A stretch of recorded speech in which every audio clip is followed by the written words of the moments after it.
Most athletes say they want to be consistent, but very few actually are. I coach pro athletes around the world on the mental game, and I've seen the same patterns over and over again. The athletes who perform consistently, they think differently, train differently, and approach so many other parts of their craft differently. So in this video, I'm breaking down the 8 things consistent athletes do that you probably don't. So you can finally stop the cycle of good game, bad game, average game, and start showing up as your best every time. So let's get started. Okay, so for the first thing, I want to tell you about 2 kinds of athletes I've seen over and over again. Athlete 1 shows up to the first day of preseason looking like he hasn't kicked a ball in 2 months. He's puffing during the warm-up, touches heavy, and the coach is already giving him that seriously look. Why? Because he thought preseason was the time to get fit again. Then there's athlete 2. This guy shows up ready, like really ready. Turns out while everyone else was chilling, he'd already been training for 3 weeks on his own, dialing things in, not killing himself, not going 100% every day, but just staying sharp, maintaining 80% of the time and pushing 20% of the time. Now let me ask you, who do you think performs better in the first few games of the season? That's because athlete number 1 doesn't fall into the trap of being a time of year. Most athletes need 5 to 6 matches just to find their rhythm, but the consistent ones, they hit the ground running because they don't train based on the time of year. They train based on their standards. See, insanely consistent athletes don't have an on and off switch. They don't suddenly become focused just because it's pre-season. Their engine is always ticking over. They rest smart, they train smart,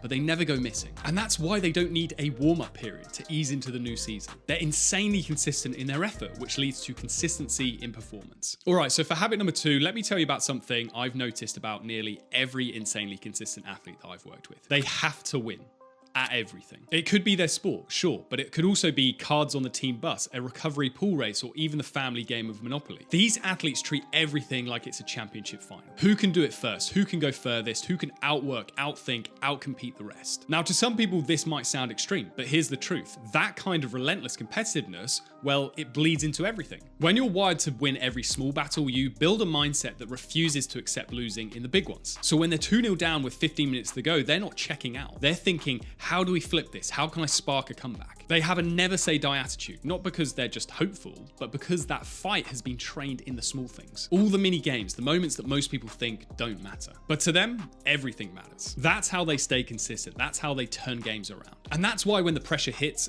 they rise. So next up, let me tell you about a kid named Jude Bellingham. When he was 10 years old, he wrote in a school project that he wanted to play for England and become a football legend. Not play pro, not make the first team at Birmingham, play for England and become a legend. Now, some of the teachers thought it was a bit much, a bit unrealistic, but he didn't care. Because for him, dreaming big enough to make people uncomfortable wasn't a problem.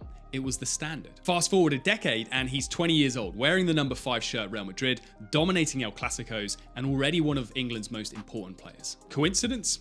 No chance. See, the most consistent athletes I've coached or studied all have this trait. They set goals that are so big that they make other people squirm. It's not about arrogance, it's about creating a North Star, something that's so bold, so ambitious that it forces them to level up in training, in mindset, in habits. Most athletes set safe goals. I just want to improve. I hope I make the team. But the ones who really separate themselves, they set goals that feel wild, a little unbelievable, even a little embarrassing to admit. And that's exactly why they stay locked in over the long term, because playing small doesn't fuel consistency. But chasing something massive, that will keep you focused even on the rough days. Next, let me tell you about something that most athletes completely overlook. Everyone's obsessed with improving their fitness, their touch, their strength, and yeah, that stuff is all important, but the smartest, most consistent athletes, they train their brain just as hard as their body. I work with players who are technically gifted, explosive, strong, but they make the same mistakes every single week because their decision making is slow. They don't read the game early enough. They don't scan. They don't anticipate danger before it happens. Meanwhile, you've got these other athletes, the one who seem to always be in the right place, always at the right time, and always making the right choice. It's not magic and it's not luck. They've trained their game intelligence. And not just by playing more games, but by using tools off the pitch that sharpen how they think in the game. See, elite athletes don't just rely on experience to get smarter. They simulate it. They rehearse patterns. They train their brain to process game situations quicker than everyone else. And if you actually want to train your game intelligence the way top players do, not just hope that it improves gradually over time, then you should definitely use Be Your Best, who I'm delighted to say are today's video sponsor. Be Your Best is an advanced virtual reality training tool that helps players sharpen the most underrated and crucial skill in football: scanning the field. You step into real life 11v11 scenarios from the actual point of view of a player. And work on making the right decisions quickly and confidently under pressure. You'll train your scanning rate, your timing, your memory, and overall awareness of in-game situations pulled straight from professional matches. The best part? There's zero physical load. So even if you're injured or in the off-season, you can still stay mentally sharp and maintain that consistency in improving your game intelligence. You can train from the comfort of your own home, track your detailed stats, and even compete in weekly challenges or progress through in-game leagues. So if you're serious about becoming a truly consistent and elite level player and want to start thinking faster, scan smarter, and make better decisions, hit the link in the description to get 20% off your first month or first full year. And thanks again to Be Your Best for supporting the channel. Okay, so next up, picture this. It's a cup final, massive game. First 5 minutes, a centre-back slices a back pass straight into the path of a striker.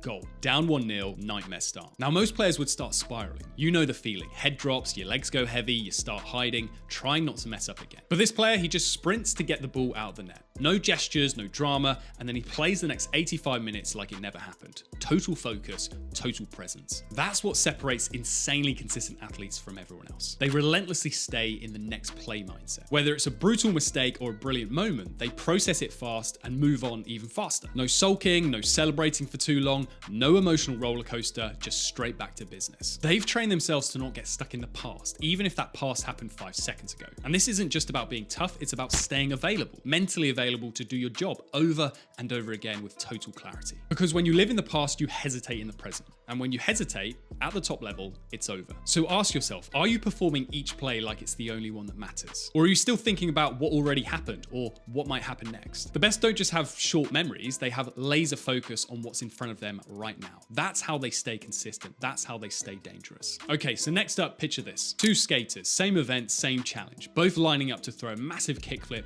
over a 10-stair rail during their run. First skater goes for it, misses, bad fall. He gets up, but something's different. His head drops, his energy shifts. He drags his board back up, kind of goes through the motions on the next trick, and bails again.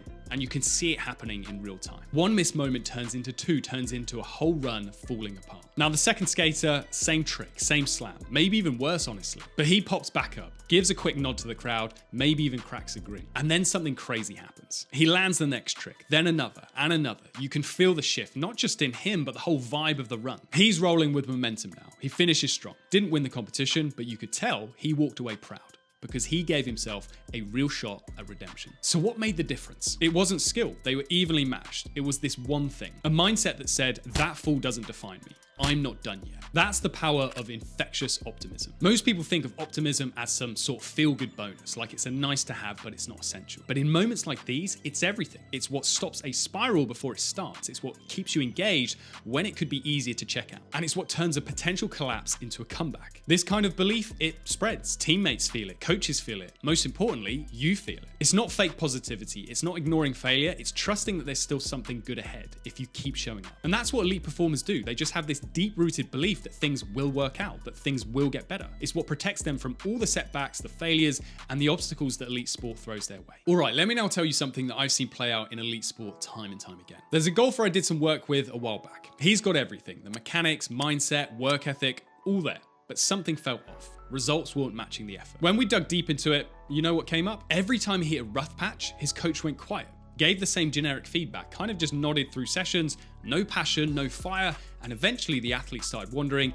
does this person even believe I can do this anymore? Compare that to a tennis player that I worked with. They'd been with the same coach for years, not because the coach had some magic training plan, but because when this athlete was injured, when they were losing, when it looked like the dream might be slipping away, that coach showed up even stronger. That coach reminded them who they were, pushed them, challenged them, believed loudly and consistently, and that belief, it became fuel. Here's the thing most people miss. The most consistent athletes aren't just ruthless with their training, they're ruthless with their circle. If you're not all in on their journey, if you're not fully convinced that they're going to get to where they're going, they will cut you loose. Even if you're a great coach, even if you're a close friend. Because consistent performance demands consistent reinforcement, especially during those moments of doubt. The best athletes know when their own belief starts to flicker, they need someone beside them holding the flame. That's why who you surround yourself with matters just as much as how you train. It's not about surrounding yourself with yes men. It's about having people in your corner who remind you of your mission. People who see that version of you that shows up when everything is clicking, even when you don't. And so for the next thing, let's talk about long distance cyclists. So imagine you're on a 100-mile ride, alone on an endless stretch of road. No cheering crowds, no sudden adrenaline spikes, just you, the hum of your wheels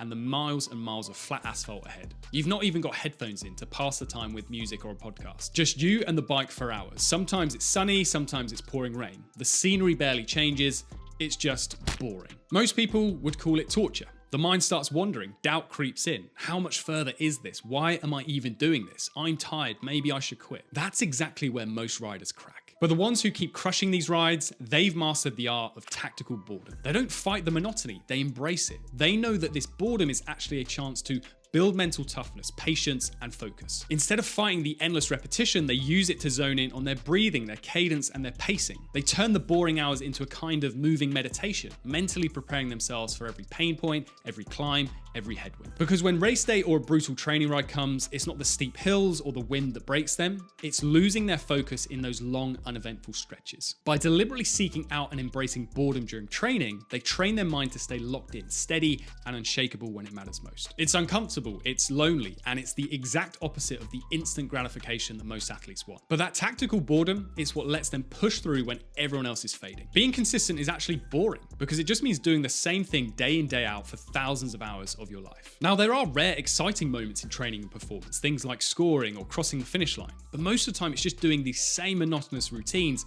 over and over again. And if you don't develop a super high tolerance for boredom, consistency will always evade you. But you can only develop this tolerance if you've mastered your motivation as an athlete. And to help you do that, check out this video next.